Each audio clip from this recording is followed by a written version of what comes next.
y está ahí. Yo quiero sí darles ideas prácticas, enteramente prácticas, que probablemente no le encuentren en los libros de dogmática, porque ellos no analizan este tema. A ver, la base normativa para entrar a resolver un contrato está en la exposición de hoy, la voy a centrar en los artículos 1428, 1429 y 1430 del Código Civil. Si gustan, yo he escrito un artículo bastante extenso sobre el 1430 del Código Civil. Si gustan, yo lo puedo pasar al grupo, a la organización, para que lo puedan tener ustedes. Es un artículo inédito aún porque no se ha publicado entero en ninguna revista. Se ha publicado un extracto importante en la última edición del Código Civil comentado de Gaceta Jurídica que salió este año, que es la 4ª edición. Está en el tomo de contratos parte general. Pero sin ningún problema, yo con mucho gusto les puedo facilitar ese trabajo.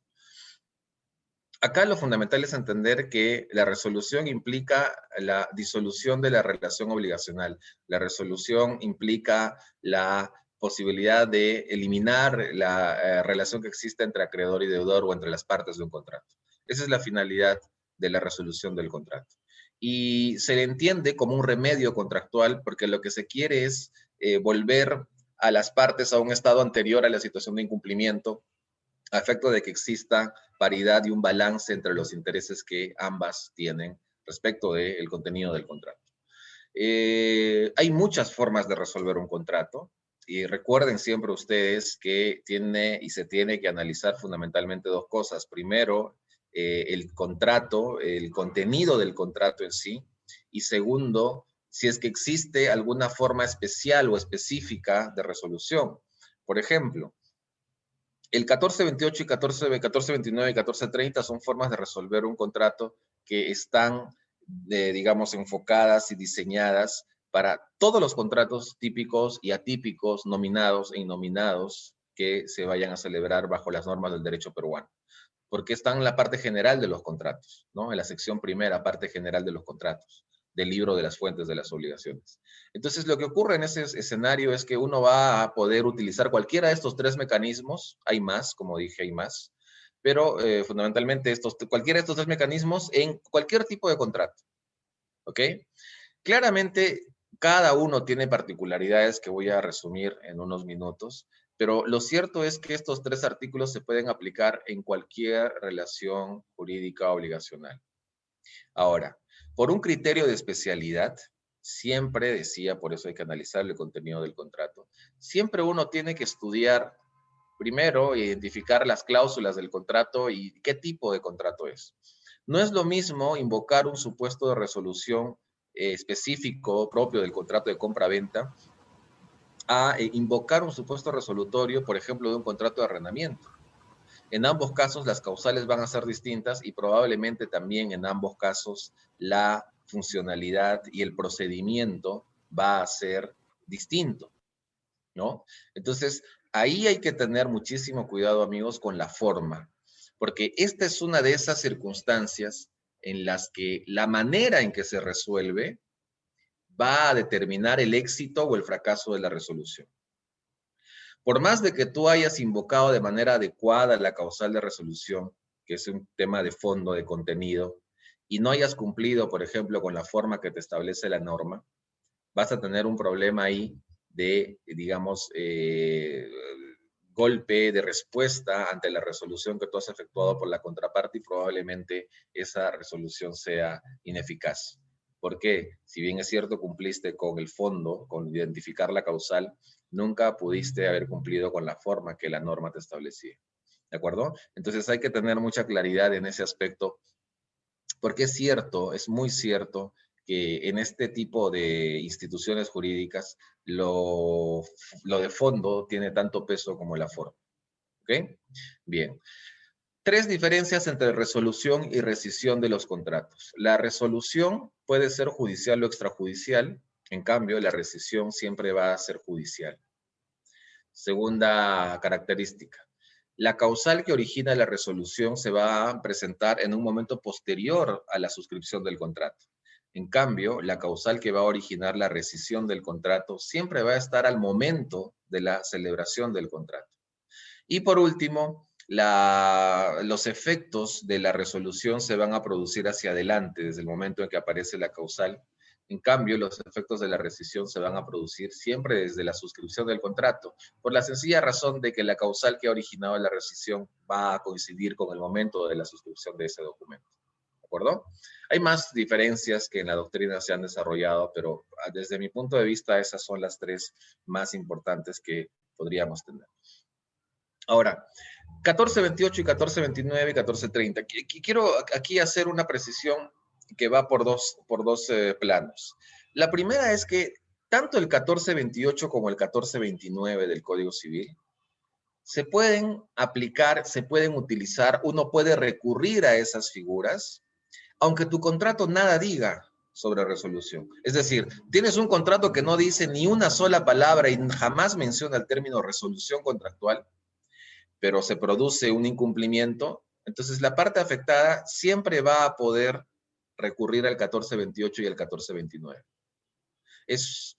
O son dos tipos de resolución contractual que se van a integrar al programa contractual. Aún así las partes no hayan dicho nada.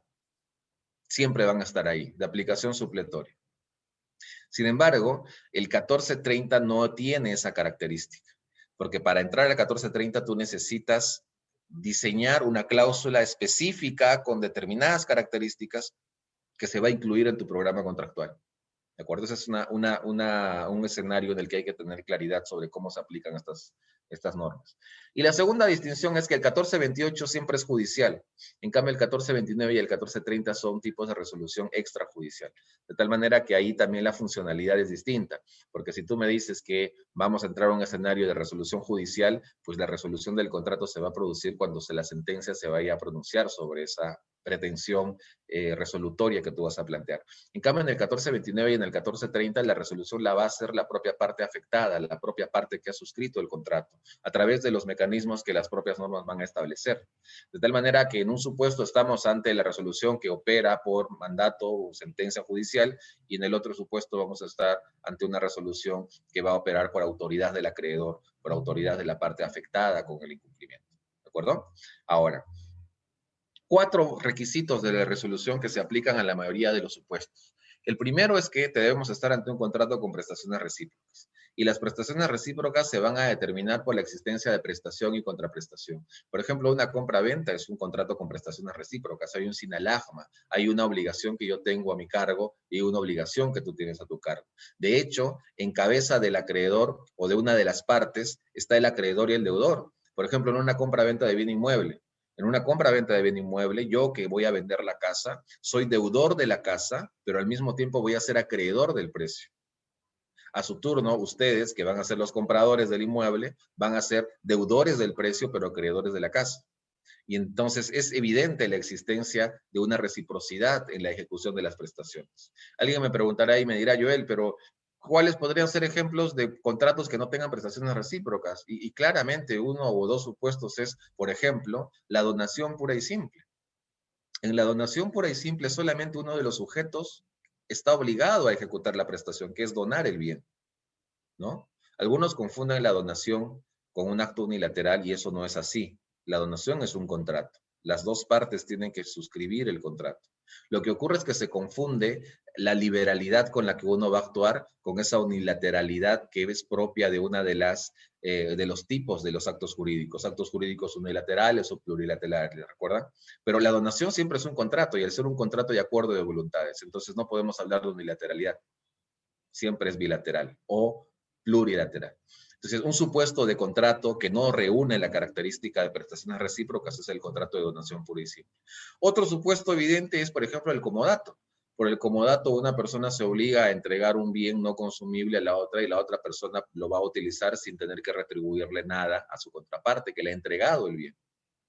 Ahora, si vas a pagar algo por el uso del bien, ya no va a ser comodato, pues, ya será un arrendamiento. Fíjense cómo uno de esos elementos sumados a ese programa contractual va a cambiar la tipología, va a cambiar la naturaleza del contrato frente al que uno se enfrenta. ¿Y por qué es importante tener claridad el tipo de contrato frente al que uno está? Porque de esa manera, al identificar la naturaleza, la tipología de ese contrato, tú vas a agarrar todas las normas, por ejemplo, del arrendamiento y los vas a poder utilizar en tu contrato. Si no es arrendamiento y es comodato, vas a agarrar todas las normas del comodato y lo vas a utilizar en tu contrato. Por eso es muy importante tener claridad en el texto de un contrato.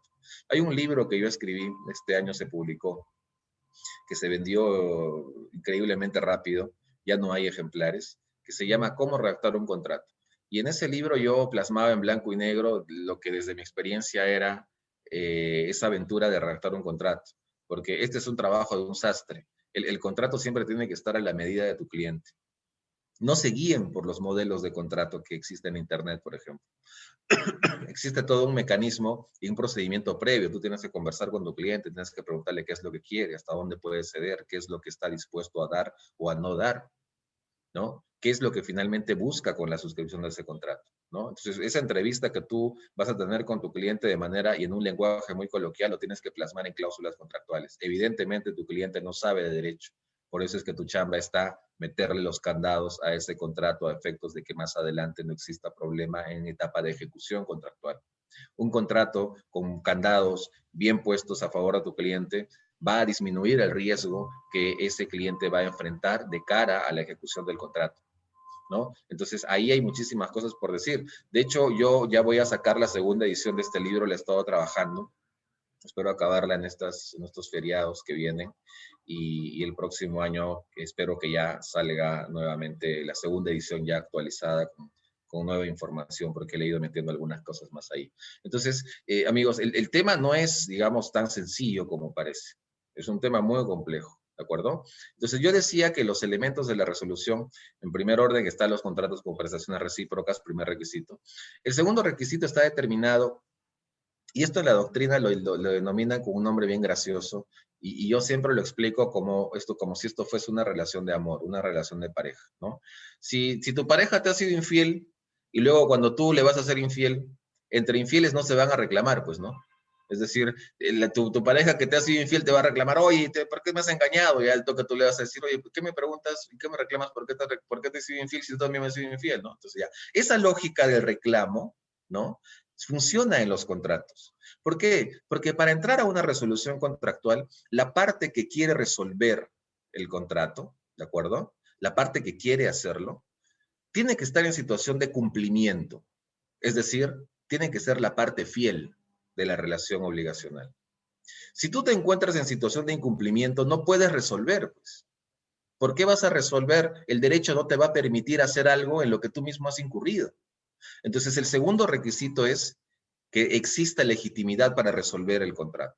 Y la legitimidad te la va a dar la perfecta ejecución de las prestaciones que están a tu cargo. Es decir, tienes que encontrarte al día en todo lo que tengas que encontrarte al día, de cara a las prestaciones que te tocan. Segundo requisito. Tercer requisito, el incumplimiento, es decir, la existencia de una parte infiel. ¿De acuerdo? Y para que exista parte infiel, debemos fijarnos fundamentalmente en dos cosas. Primero, la obligación que se ha asumido y está claramente establecida en el contrato. Y segundo, el plazo que se tiene para ejecutar esa prestación. Si yo tenía como plazo el día 17 de diciembre de 2020 para pagar, y hoy día viene mi acreedor y me dice, págame, yo le digo, no me interesa, no te voy a pagar. La pregunta que surge ahí es, ¿esa persona podrá reclamarme? Claro, esa persona es parte fiel. ¿Yo soy parte infiel? Y la respuesta es que no, porque todavía estoy en plazo, todavía estoy en el 17 de diciembre. Hay mucha casuística sobre esto, porque por un día se equivocan. Uno tiene que esperar a que el plazo venza. ¿Cuándo va a vencer el plazo? Mañana. Mañana yo seré parte infiel, mañana seré parte infiel, me van a requerir la ejecución de la prestación y en ese momento con la intimación voy a convertirme en parte infiel, que es el tercer requisito que exige la resolución contractual. Y el cuarto requisito, que es algo sobre lo que se ha escrito muchísimo, está determinado por la imputación en la inejecución de la prestación a la parte infiel. Puede ocurrir lo siguiente, imagínense que yo les debo a ustedes 2 camiones de frutos que debo traer desde la costa hasta Lima. Y la fecha de pago es el día jueves 17 de diciembre, hoy de 2020. Y hoy en la tarde ocurre un terremoto y como yo tenía que salir de la ciudad de donde tenía que traer los frutos hasta Lima, por el terremoto las pistas se interrumpen y no puedo pasar. Si hacemos un recuento, y obviamente ya llega el día 18 y no me han pagado, no les he pagado, si hacen un recuento, ustedes llaman a su abogado y si es un abogado malo, les va a decir resuelve el contrato por incumplimiento. Pero ahí lo que se tiene que analizar son las 4 cosas que les he dicho. La primera está determinada por un contrato con prestaciones recíprocas. ¿Existe? Sí existe. La segunda, parte infiel. ¿Hay legitimidad para resolver? ¿Eres parte fiel? Sí, soy parte fiel porque le he pagado ya por adelantado. Bien. Tercero, ¿hay incumplimiento de la otra parte? Sí hay incumplimiento de la otra parte porque no ha pagado en plazo los frutos que me tenía que entregar. Cuarto requisito, ¿hay imputabilidad en la inejecución de esa prestación a esa parte? Y ahí la respuesta va a ser no. ¿Por qué? Porque ocurrió un terremoto que me ha imposibilitado pagar. Entonces, la imputación tiene que estar enfocada siempre en el sentido de que la parte deudora debe haber agotado y debe haber realizado todas las actuaciones a su cargo a efectos de pagar. Y pese a aún haber actuado de esa manera, no ha podido hacerlo, pero por causas ajenas a su voluntad. Si ha actuado y no ha podido pagar por causas ajenas a su voluntad, en la doctrina esto lo denominan la causa extraña o la causa ajena, ¿no? Hecho determinante, un caso fortuito, fuerza mayor, por ejemplo, ¿no? En los términos del 1315 del Código Civil. Entonces, el derecho no puede castigar a ese sujeto. ¿Por qué? Porque el derecho siempre va a castigar situaciones que le son imputables, por regla general, al sujeto, a título de dolo o de culpa. Y cuando hablo de culpa leve o culpa inexcusable. Pero si en este caso hay un caso fortuito, fuerza mayor, ese es un supuesto de exoneración en la responsabilidad que yo voy a tener por el incumplimiento de mi prestación. ¿De acuerdo? Entonces, ese aspecto de la imputación, de la imputabilidad a este sujeto, a la parte infiel en la inejecución de su obligación, es el que más trae debate, es el que más trae discusión en los procesos, no solamente judiciales, sino arbitrales, porque el demandado siempre va a alegar algo que es la razón por la que no ha podido pagar. Y eso se analiza en cada caso concreto. Bien, entonces, hechas estas precisiones, ya tengo el concepto, ya tengo la diferencia entre resolución y rescisión, y ya tengo los requisitos de cada, o mejor dicho, los requisitos generales de la resolución contractual. Voy a explicar brevemente en los 15 minutos que tengo cuáles son las particularidades del 1428, 1429 y 1430. El 1428 es el supuesto, ya dije, de resolución judicial, ¿no? Ahí la norma señala y dice, ante la inejecución de una prestación, la parte fiel, la parte que se ha visto perjudicada con el incumplimiento, recuerden que la parte fiel es la que resuelve, la parte infiel es la que va a soportar la resolución. Esta parte que se ve perjudicada por el incumplimiento tiene dos caminos. El primer camino es resolver el contrato y el segundo camino es solicitar la ejecución del contrato, ¿no? Requerir el pago. La práctica nos dice que siempre uno, por reglas de la buena fe, va a intentar que la otra parte cumpla. Por eso es que le vas a requerir el pago. Le vas, oye, me tenías que pagar ayer, ya pues págame, ¿no? Te doy 24 horas para que me pagues, ¿no? Entonces, esa es una alternativa que usualmente o casi siempre se da. Pero cuando eso ya no se puede hacer, la otra parte, es decir, la parte fiel, tiene el camino de la resolución y en ese camino va a tener que presentar una demanda en la que vaya a emplazar al sujeto deudor y le vaya a pedir al juez que resuelva el contrato por el incumplimiento de la obligación consistente en tal. Básicamente ese es el mecanismo y la puerta que se va a abrir cuando hablamos del 1428 del Código Civil.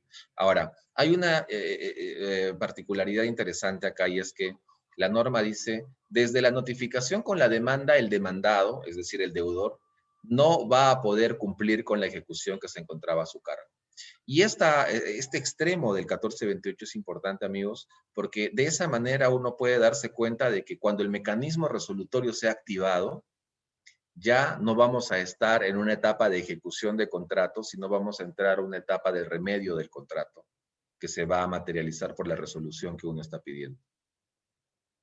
Ese extremo es fundamental y es importante que siempre se tenga en cuenta. Ahora alguien me preguntará, Joel, ¿y qué pasa si me notifican con la demanda y como yo no quiero tener líos con nadie, entonces yo quiero pagarle, ya, he decidido pagarle, ¿no? Voy a pagarle.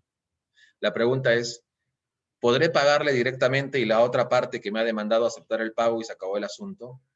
Y dentro de un plano formal, lo ideal siempre es celebrar una transacción judicial a efectos de que el juez pueda homologar ese acuerdo y el asunto quede ahí liquidado.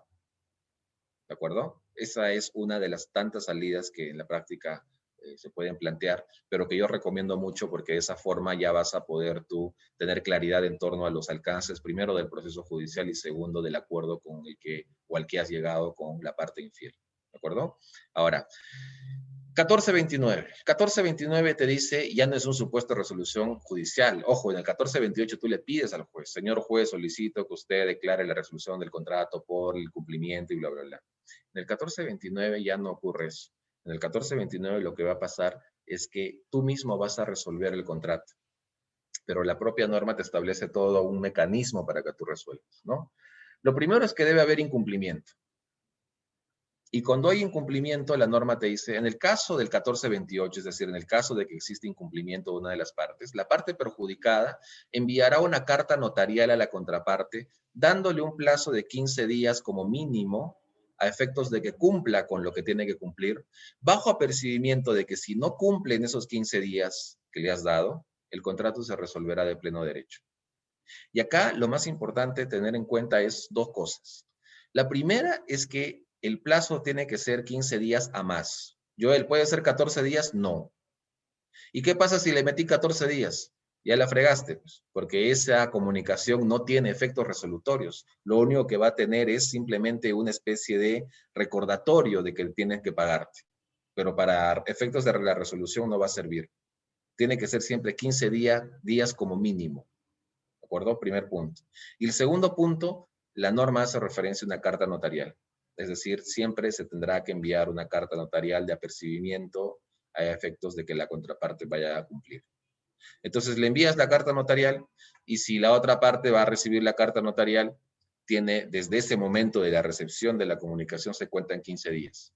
Si en 15 días no paga, el día 16, no antes, el 16, desde que recibo la carta notarial, el día 16 el contrato se habrá resuelto de pleno derecho en virtud de la aplicación del 1429, concordado con la voluntad que uno tiene de resolver ese contrato vía apercibimiento.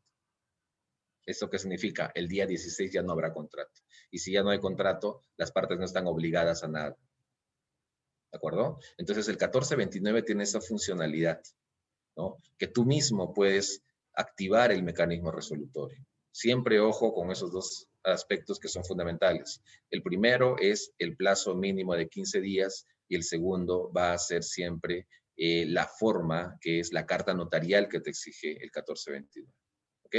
Y finalmente, el 1430 va a estar o va a regular la figura que para mí es la reina de las resoluciones, para mí es la más que ese mecanismo resolutor no existe, ¿no? Yo lo asemejo mucho a las obligaciones solidarias. En derecho de obligaciones, cuando tú entras al análisis de las distintas tipologías de las obligaciones que existen, ¿no? Mancomunadas, solidarias, divisibles, indivisibles, alternativas, facultativas, conjuntivas, etcétera, obligaciones de dar, de hacer, de no hacer, toda la tipología de obligaciones, la más poderosa, la reina de las reinas, la que no la va a vencer nadie, es las obligaciones solidarias. Y en materia de resolución contractual, la reina de las reinas es la cláusula resolutoria expresa regulada en el 1430. Porque la funcionalidad del 1430 es brutal, es eficiente, es determinante, es rápida, no exige mucho trámite, ¿no? ¿Cuál es la funcionalidad del 1430? Dice, pasada situación de incumplimiento o de encontrarse en situación de incumplimiento la parte fiel puede resolver directamente el contrato. Ojo, 1428, para que se resuelva el contrato tienes que esperar el proceso judicial. Recién en la sentencia final vas a tener la resolución del contrato. En el 1429 le das un oxígeno de 15 días, que es el plazo mínimo que te exige la norma. 15 días, magnífico. En 15 días puedes hacer algo. En cambio, en el 1430, si la fecha de ejecución de la prestación era para el 17 de diciembre de 2020 y no cumplen fecha, el día 18 a primera hora, tú puedes resolver el contrato. Y ya no hay más. Por eso es que ese mecanismo, al ser tan directo y tan eficaz, el legislador ha dicho, oye, esta es una puerta que va a tener, si abrimos esa puerta va a salir un león. Entonces tenemos que meterle más candados, tenemos que volverla más segura. A efectos de poder entrar a esa habitación, tenemos que poner unos requisitos que sean mayores a los requisitos que se ponen para las otras habitaciones donde están el 1428 y el 1429. Y como eso es tan peligroso y dejarlo así nada más libre puede originar serios perjuicios, entonces vamos a idear un mecanismo que nos va a llevar a tener un candado mucho más fuerte y más potente para poder entrar a esa habitación donde está la resolución directa. Entonces el legislador dijo, lo que vamos a hacer y lo que vamos a exigir, a diferencia del 1428 y 1429, es que en el contrato exista una cláusula en virtud de la cual las partes acuerden que se va a poder resolver por ese mecanismo. Si es que no existe ese acuerdo, entonces jamás vas a poder entrar por el 1430. Te quedará el 1428 y el 1429, jamás el 1430. Pero no solamente eso, no solamente se trata de poner una cláusula donde se acepte la validez de una resolución directa en virtud del 1430, sino que además hay que establecer cuáles van a ser las causales y hay que establecerlas de manera expresa, de manera específica, de manera taxativa en la propia cláusula. Eso significa que a efectos de entrar por el 1430, tú tienes que hacer una lista de todas las situaciones de incumplimiento que pueden originar la posibilidad de resolver el contrato directamente por el 1430. Yo en este caso recuerdo mucho un supuesto, además fue un caso real que a mí me tocó vivir cuando empezaba a hacer mis prácticas. Y un cliente vino y nos busca y nos pide consulta y nos dice, miren, doctores, yo era practicante en ese momento, ¿no? Los dueños del estudio estaban en la reunión, me llevaron a la reunión. Me dice, mire, yo he hecho un préstamo a una empresa y hemos fijado que el pago de este préstamo eran $200,000. Tenía que realizarse a través de una transferencia bancaria el día viernes hasta el mediodía. Viernes a mediodía habían puesto hora, ¿de acuerdo? Entonces, ¿eso qué significa? Que si yo reviso, y él nos preguntaba, ¿no? Yo quería saber, doctor, y la consulta era esta. Si yo el día viernes reviso mi cuenta bancaria a las 12:01, o incluso 12:01, porque el plazo ya venció a las 12:01, y no encuentro el pago, él nos preguntaba, ¿no? ¿Puedo resolver en ese preciso momento el contrato? Y nosotros le preguntamos, los que eran mis jefes le preguntan y le dicen, bueno, hay que leer el contrato. Y en el contrato había una cláusula resolutoria expresa en virtud del 1430. Entonces la respuesta era que sí. Entonces nosotros le preguntamos, porque en estos casos siempre se pregunta esto, ¿pero usted quiere resolver o de repente quiere darle un plazo de gracia para ver qué cosas más se pueden, digamos, acordar o llegar a un buenos términos a finiquitar este asunto? Y el cliente quería, no, yo quiero resolver en la primera oportunidad que tenga para ello. Y él nos pregunta, ¿yo puedo de una vez notificar la carta notarial a las 12:01, carta notarial de resolución de contrato? Y nosotros le dijimos que es perfectamente posible, porque tenías el 1430 a su favor. Y eso efectivamente fue lo que ocurrió. Estuvimos nosotros, yo con un representante del notario, desde las 11:30 en la puerta del domicilio del deudor, solamente esperando la llamada telefónica del cliente que nos confirme que a las 12:01, revisada su cuenta bancaria, no tenía el pago que el deudor tenía que hacer. Y fue efectivamente lo que pasó. Nos llamó 12:05, recuerdo muy bien, y nos dijo, no me ha depositado, no hay el dinero en mi cuenta bancaria. Entonces nosotros procedimos a notificar esa carta resolutoria.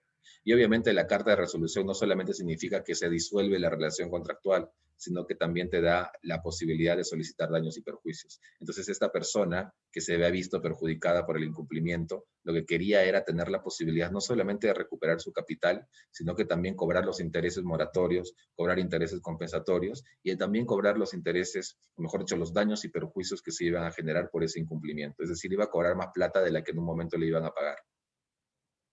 Él vio esa ocasión como una situación en la que podía hacer un buen negocio y efectivamente lo hizo, porque al final el del capital se incrementaron con la duración del proceso, me parece que un 70% del capital que le tenían que pagar y salió ganadazo, pues, porque recibió una buena plata.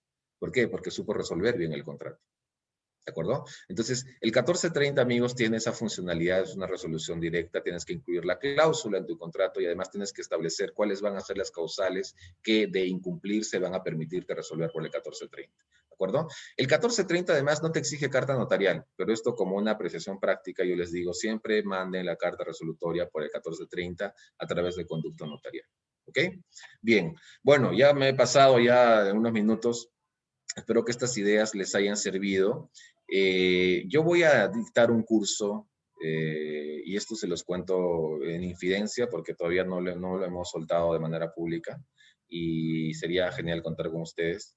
Yo voy a estar en un curso de contratos el próximo año, en febrero, pero que va a ser un curso completamente gratuito, con materiales, incluso va a haber una certificación que vamos a dar y lo que queremos es llegar a muchos lugares, fuera de Lima fundamentalmente. Yo creo que fuera de Lima hay muchos deseos de aprender, pero a veces no tienen los medios, no tienen los materiales o de repente no tienen la posibilidad de poder aprender más de este tema. Entonces yo los invito desde ya. En redes sociales yo me muevo mucho, siempre suelto mucha información en Instagram y en Facebook. Así que los invito también a que me sigan en esas redes. Siempre cuelgo información de libre descarga también, artículos, libros inclusive, para que ustedes puedan ir afianzando sus conocimientos. Pero desde ya los invito a este curso que tiene vacantes limitadas y tiene una funcionalidad bien interesante porque como vamos a hacerlo gratis, y como va a ser un curso prácticamente, digamos, especializado con certificación y todo el asunto, esto va a ser como un campeonato de fútbol y como van a ser varias sesiones, si ustedes van a ir aprobando los exámenes de cada sesión, van a poder seguir quedándose en el curso. Y así en el camino nos vamos a dar cuenta nosotros quiénes van a llegar a la meta final. Porque las cosas gratis suenan bien, pero uno también tiene que esforzarse, tiene que poner de lo suyo para que esto pueda funcionar. Si no, a mí no me sirve de nada que tenga 1000 alumnos y ninguno apruebe el examen. El chiste de todo esto, que lo hacemos con mi estudio, lo hago yo con nuestro tiempo, sin pedir nada a cambio, es justamente compartirlo con el conocimiento que tenemos, pero a cambio nosotros queremos un compromiso. Así que ya les iremos soltando más información. Nuevamente, gracias por la invitación al círculo. Espero que crezcan, que sean muchísimos más. Y siempre cuentan con nosotros, conmigo, con mi estudio también para apoyarlos en todas las iniciativas. Nuevamente los invito para estar en contacto por redes. Ese artículo que les he comentado sobre el 1430 se los puedo pasar o me lo piden por redes también, yo se los envío, ningún problema. Y nada, gracias Fiorella, muy agradecido también al equipo y espero que en otra oportunidad nos podamos reunir. Así que les mando un fuerte abrazo a todos y nuevamente gracias por la invitación. Sí, doctor, de antemano nuevamente muchas gracias. Muy buena la ponencia, es un tema muy interesante y de eventual concurrencia. De hecho, tenemos algunas preguntas. Igual, ustedes chicos, si es que tienen alguna pregunta adicional, también la pueden formular utilizando la opción de levantar la mano o en todo caso por el chat. Tenemos la primera pregunta de Cristian Simon Silva. No sé si puedes prender tu audio, por favor. Sí, buenas tardes. ¿Sí me logran escuchar? Sí. Sí. Bien, bien. Bueno, muchas gracias al equipo organizador y en este caso al doctor. La verdad, sí, es un privilegio siempre verlo por YouTube, por todas las redes y la verdad siempre aprendo mucho con el doctor. Es como mi ídolo y la verdad me faltarían palabras para describirlo. Bueno, Gracias, muchas gracias. y felicitarlo por la disertación. La verdad me encantó mucho y nuevamente agradecerle al equipo organizador. Muchas gracias. A ti, muchas gracias, un placer. Ok, de nada, Cristian, gracias por ser parte de este evento, justamente esa es la finalidad, ¿no? Tenemos otra pregunta, lo ha escrito y dice, doctor, buenas tardes, una vez enviada la carta notarial resolutoria en mérito de una causal expresa, ¿cuál es el procedimiento a seguir para la recuperación del bien tratándose de un arrendamiento? ¿Puedes repetirme la pregunta, por favor? Sí, claro.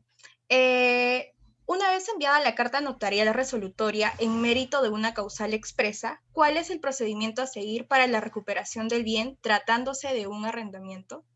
Bueno, ahí ya el arrendatario está en situación de precario y como es precario tienes que iniciar un proceso de desalojo. A esos efectos es importante el cuarto pleno casatorio que te da todo el caminito ahí bien masticado para que puedas accionar, pero ese sería el camino. Ojo que ni se les ocurra ir y botarlos a patadas de la casa. O sea, eso es algo que nunca pueden hacer, porque ustedes pueden ser sujetos o pueden ser autores de un delito de usurpación.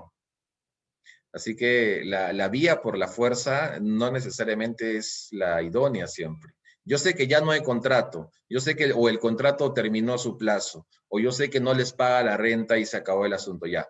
En todos los casos tú tienes que decirle a esa parte que desocupe el inmueble. Y cuando desocupe el inmueble, o mejor dicho, cuando no quiera desocupar el inmueble, ellos ya están en situación de precario. Y cuando están en precario ya te da pie para que inicies un proceso de desalojo. Ese es el camino. Ok, doctor, muchas gracias. Tenemos dos preguntas más, por favor. A ver, se las leo.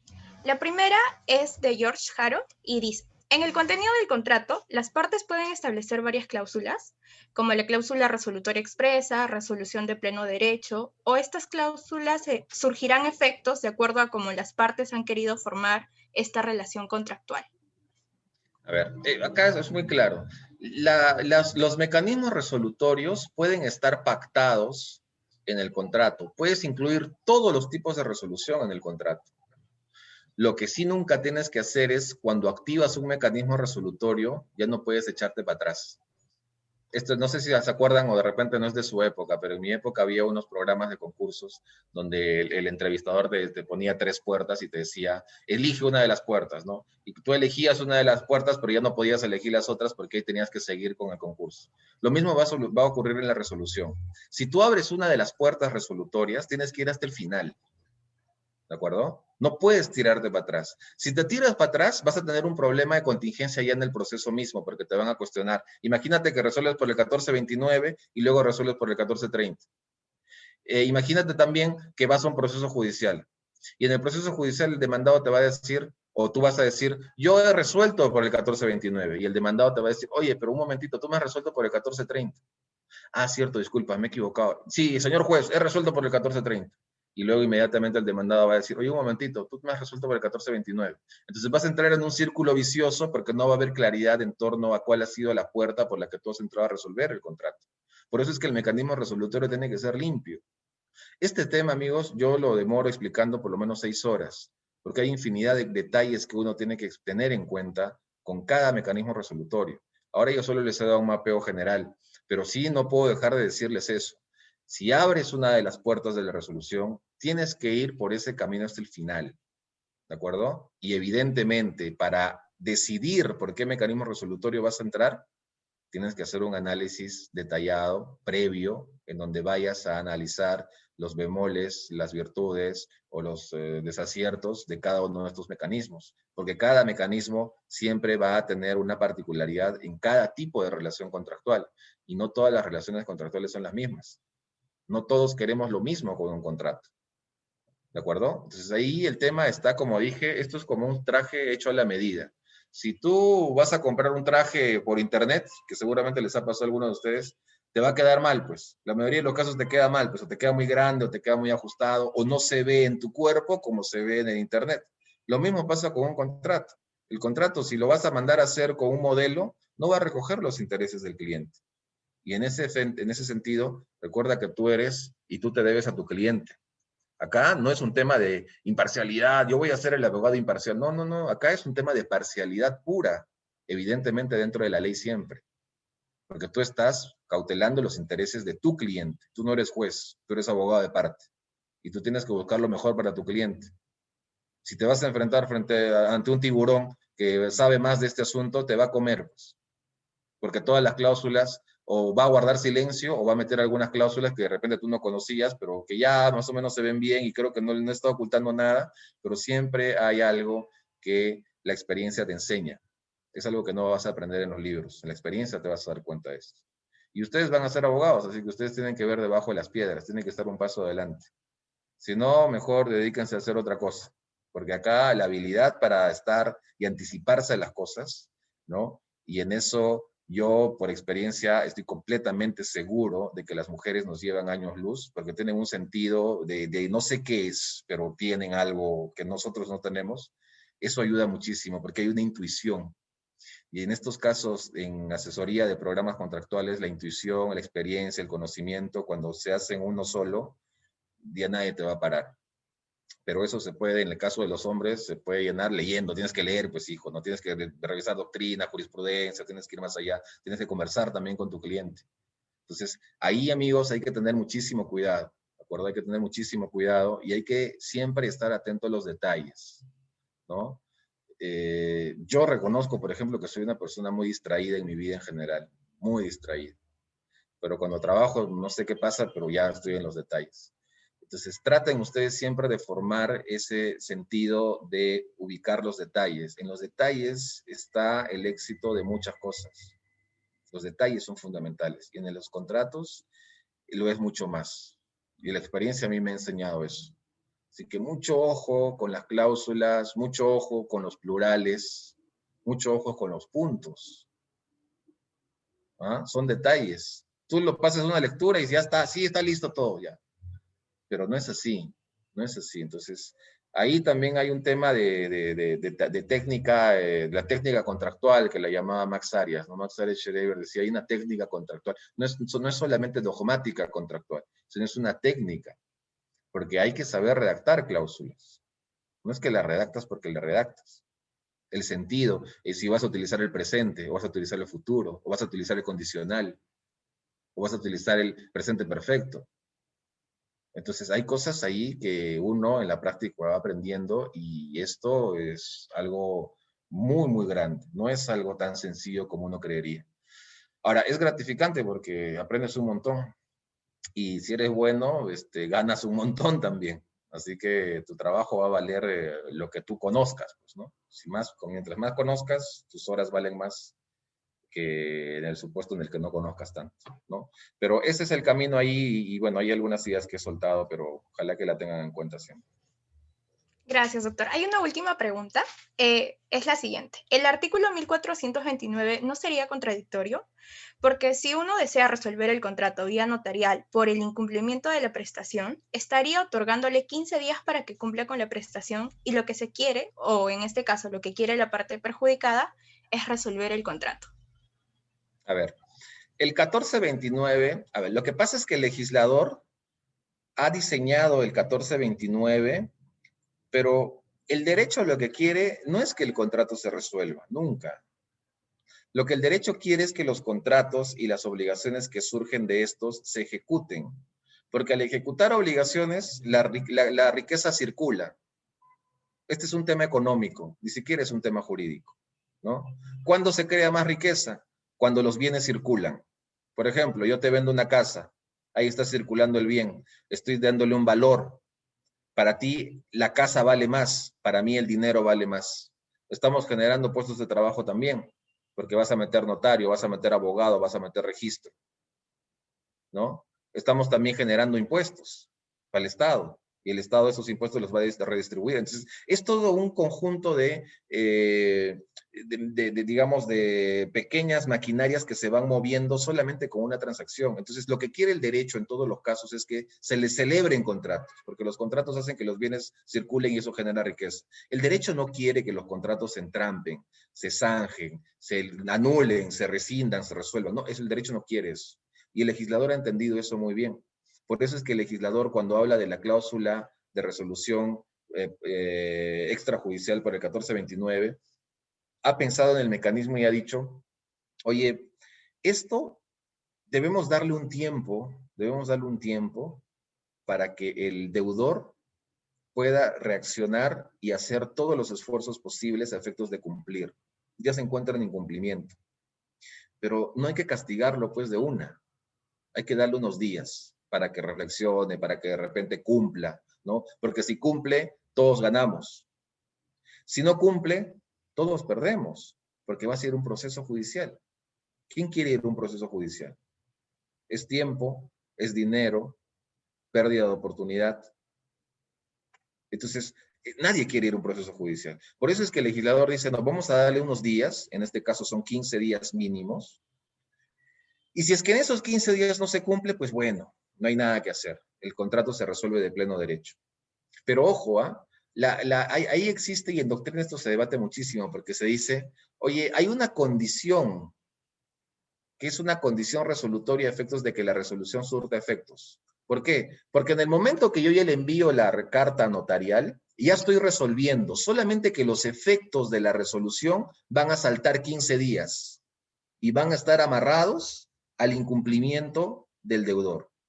Pero de plano, cuando yo envío la carta notarial, ya activé el mecanismo resolutorio, solamente que estoy suspendiendo sus efectos. Entonces ya empecé el camino resolutorio. La puerta ya la abrí. Entonces, no hay en ese sentido una contradicción, porque el mecanismo, la funcionalidad de que el legislador ha tenido en el 1429 es esa, ¿no? Crear una especie de presión psicológica en el deudor a efectos de que en esos 15 días pueda cumplir, y si no cumple, no sé. Doctor, su audio está muteado, perdón, hubo una interferencia. Ahora sí, ¿no? Ya. Sí, Entonces, gracias. sí, lo que decía es, la funcionalidad del legislador ha sido esa, ¿no? Darte un plazo, y si en ese plazo no cumples, la resolución va a tener plenos efectos. Creo que va por ahí, no hay contradicción. Porque si no, sería lo mismo que el 1430, pues. Porque el 1430 de frente resuelves. En cambio, en el 1429 hay un lapso que se puede aprovechar para pagar. Lo que el derecho quiere es que todos paguen. El derecho no quiere resolver contratos, quiere que los contratos se mantengan vigentes, se ejecuten y terminen, concluyan con la ejecución de todas las prestaciones. Por eso es que van a ver ustedes en el Código Civil varias normas que dan esa como una especie de salvavidas al deudor siempre, para hacerle, digamos, crear en ese sujeto una actividad que esté destinada a la ejecución de lo que debe. Ok, doctor, muchas gracias. Tenemos un último comentario. En este caso, pregunta, doctor, ¿cuándo sale la segunda parte de su libro, Cómo redactar un contrato? Póngale un par de modelos de contratos detallados, por favor, será de gran ayuda para nuestro aprendizaje. Sí, yo creo que espero que salga en febrero, espero.